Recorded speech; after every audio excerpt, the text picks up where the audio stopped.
बिस्मिल्लाहिर्रहमानिर्रहीम। उम्मीद करते हैं आप तमाम लोग खैरियत से होंगे। तो आज हम आपके साथ शेयर कर रहे हैं 9th क्लास की बायोलॉजी के तीसरे चैप्टर का दूसरा हमारे पास जो है वो आज टॉपिक है। टॉपिक का नाम है जी स्ट्रक्चर ऑफ सेल। सेल हमने कल पढ़ा कि सेल क्या है, कि सेल हमने ये डिस्कस किया था the cell is the basic unit of life. Cell जो है वो ज़िंदगी की बुनियादी इकाई है। तो आज हमने जो है वो इसी को आगे जो है वो स्ट्रक्चर ऑफ सेल की जो है वो थोड़ी सी डिटेल देखनी है। तो यहाँ से हमारे पास सबसे पहले आ जाता है जी डिस्कवरी ऑफ सेल। तो यहाँ पे हमारे पास पहला पॉइंट बनेगा, पहली हेडिंग बनेगी जी discovery of cell. Who discover the cell.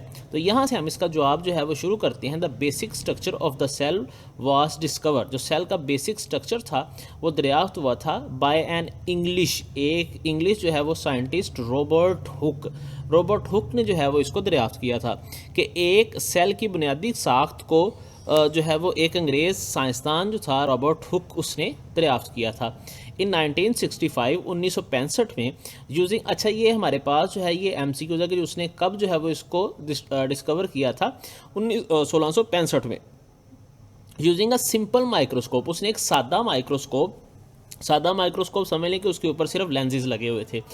और हुक जो था यानी कि रॉबर्ट हुक जो था उसने एग्जामाइन किया, उसने मुशाहदा किया डैड के थिन स्लाइस, एक पतली जो है वो स्लाइस का, एक पतली जो है वो उसने स्लाइस जो थी उसका जो है वो उसने जायज़ा किया टुकड़े का।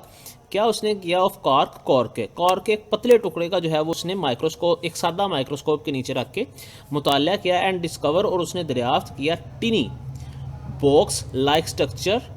छोटे जो हैं वो आप समझ लें कि बॉक्स जैसे जो हैं वो साख्तें, डैट ही कॉल्ड, जिसको उन्होंने कहा सेल्स, जिनको उसने सेल्स का नाम दिया। कि आप इतनी डिटेल जो है इसको सादा समझें कि हमारे पास एक साइंटिस्ट थे रॉबर्ट हुक जो इंग्लिश साइंटिस्ट थे। सबसे पहले उन्होंने जो है वो सेल की स्ट्रक्चर को जो है वो दरियाफ्त किया 1965 के अंदर।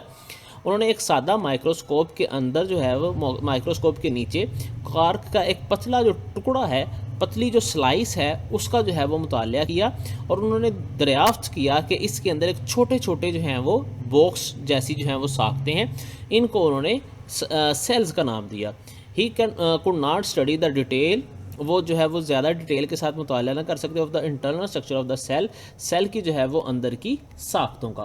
तो यहाँ तक जो है वो हमारे पास जो सेल है उसकी डिस्कवरी के बारे में जो है वो बयान किया जाता है। तो ये हमारे पास शॉर्ट क्वेश्चन जो है ये यहाँ पे कंप्लीट हो जाता है। नेक्स्ट जो है वो हमारे पास जो आएगा वो हमारे पास आएगा discovery of nucleus. Discovery of जो है वो हमारे पास न्यूक्लियस क्या है, तो चलिए इसको देखते हैं। तो इन द 19th सेंचुरी, 19वीं सदी में the quality of the microscope improved. जो माइक्रोस्कोप की क्वालिटी थी वो इम्प्रूव हो गई 19वीं सदी के अंदर आके। जो माइक्रोस्कोप थी वो बेहतर काम करने लग पड़ी। ये जो सेल डिस्कवर हुआ था वो दरियाफ्त हुआ था 1665 के अंदर। और ये माइक्रोस्कोप कौन सी थी जी? सिंपल माइक्रोस्कोप के अंदर जो है वो रॉबर्ट हुक ने जो है वो सेल को दरियाफ्त किया था। ये MCQs है कि जी सेल को दरियाफ्त किसने किया था? रॉबर्ट हुक ने। ये भी MCQs है हमारे पास, और जो हमारे पास 1665 की डेट है ये भी MCQs है। तो क्या हुआ जी इन 1831 1831 में while studying the plant cell जो है उसका मुताला करते हुए अंडर अ माइक्रोस्कोप, एक माइक्रोस्कोप के नीचे स्कॉटिश साइंटिस्ट, एक स्कॉट जो है वो साइंटिस्ट थे, उनका नाम हमारे पास बयान किया गया जी रॉबर्ट ब्राउन। पहले हमारे पास थे रॉबर्ट हुक, जब बाद में हमारे पास आए जी Robert Brown. Observe the nucleus, उन्होंने न्यूक्लियस जो है उसका मुशाहदा किया। तो यहाँ पे हमारे पास जो है यहाँ से इन 1831 यहाँ से हमारे पास डिस्कवरी ऑफ जो है वो न्यूक्लियस आ जाएगा। Who discover nucleus? Robert brown. After that, इसके बाद मैनी ऑर्गेनेलिज वर डिस्कवर्ड, बहुत से जो ऑर्गेनेलिज हैं वो दरियाफ्त किए गए इन कमिंग ईयर्स, आइंदा सालों में। In the following paragraph we will study the function of the paranal structure of the and their function. अच्छा, ये हमारे पास जो है वो यहीं तक जो है वो इसकी डिस्कवरी ऑफ न्यूक्लियस जो है वो डिस्कस की जाएगी। तो इस पूरे पैरे के अंदर हमारे पास सबसे पहले आ गई जी डिस्कवरी ऑफ सेल, बाद में हमारे पास यहाँ से आ गई डिस्कवरी ऑफ न्यूक्लियस, साथ हमारे पास जी टाइप्स ऑफ जो हैं वो सेल्स दी गई हैं, ये हम लास्ट चैप्टर के अंदर पढ़ के आए हैं। टाइप्स ऑफ सेल्स कितनी हैं, तो हमने पढ़ा था कि टाइप्स ऑफ सेल जो हैं वो हमारे पास दो तरह की होती हैं।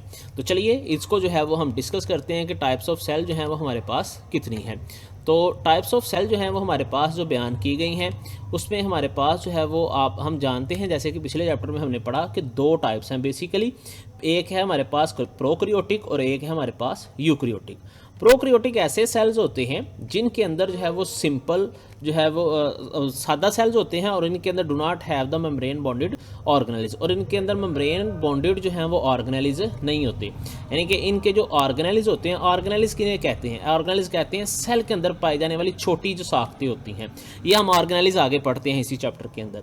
दूसरा है हमारे पास यूकैरियोटिक सेल्स। यूकैरियोटिक सेल्स कौन से होते हैं, जो कम्प्लेक्स होते हैं और इनके मेम्ब्रेन बॉन्डेड ऑर्गेनेल्स होते हैं। जैसे हमने पीछे डिस्कस किया था कि इनके अंदर वाज़िया सेल मेम्ब्रेन वाला न्यूक्लियस मौजूद होता है, जबकि प्रोकैरियोट के अंदर न्यूक्लियस तो मौजूद होगा मगर उसकी मेम्ब्रेन नहीं होगी, यानी कि मेम्ब्रेन्स के बगैर प्रोकैरियोटिक के जो हैं वो ऑर्गेनेल्स होते हैं, जबकि यूकैरियोटिक हैं इनके जो है वो मेम्ब्रेन वाले होते हैं, यानी कि उनके गिर्द जो है वो बाकायदा झिल्ली होती है।